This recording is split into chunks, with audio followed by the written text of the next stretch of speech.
రాజమండ్రి నుంచి భానుచందర్ రాస్తున్నారు. సముద్ర స్నానం వైశాఖ పౌర్ణమి నాడే చెయ్యాలా, తెలియచేయగలరు అంటూ రాస్తున్నారు.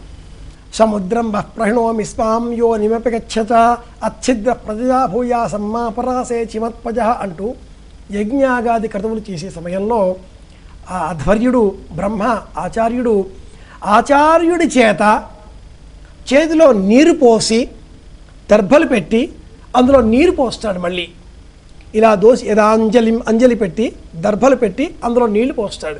పోసి ఈ మంత్రం చెప్తాడు, సముద్రం బహ్ప్రహిణోమి స్వాం యో నిమపి గచ్చత. ఆ నీళ్లు దేవతార్పణ ఎప్పుడు చేసినా కూడా మనం ఇలా విడిచిపెట్టాలి. ఈ చివరి దేవతీర్థం ఈ ఒక్కసారికి మాత్రమే ఇలా విడిచిపెట్టాలి అని చెబుతారు.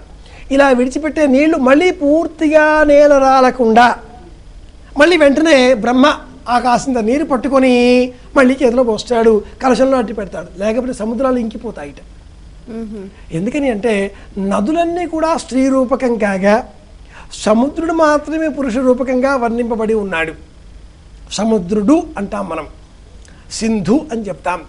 కృష్ణ యజుర్వేదం చిట్ట చివరి మంత్రం సముద్రో బంధు అని పూర్తి అవుతుంది. 82వ పన్నాలలోని చిట్ట చివరి వాక్యం సముద్రో బంధు అంటూ మొదలవుతుంది, చివరి పూర్తవుతుంది. కనుక ఈ సముద్రంలో స్నానం ఈ మాసంలో పౌర్ణిమ నాడు విశాఖ 2 నక్షత్రాల ఆధిపత్యం కలది, 2 గ్రహాల ఆధిపత్యం కలది. ఒకటి అగ్ని, రెండవది ఇంద్రుడు. ఇంద్రుడు శరీరానికి కోరికలతో పాటుగా కామనలతో పాటుగా చల్లదనాన్ని ఇస్తాడు. రెండవది అయినటువంటి అగ్ని లోపల మంట పెరుగుతూ ఉంటుంది. ఈ ఉష్ణము, ఈ బాహ్యంగా ఉండేటటువంటి సుఖము, ఈ రెండింటినీ కూడా సమపౌల్యంగా చేయడం కోసం పౌర్ణిమ రోజు స్నానం చేయాలి. ఈ స్నానం కూడా సముద్రంలో చెయ్యాలి.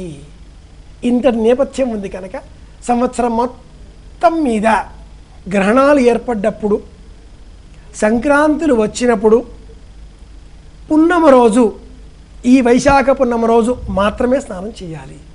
అమావాస్యలలో కూడా పితృతర్పణాలు ఉంటే మాత్రమే చేయాలి, లేకపోతే చేయకూడదు.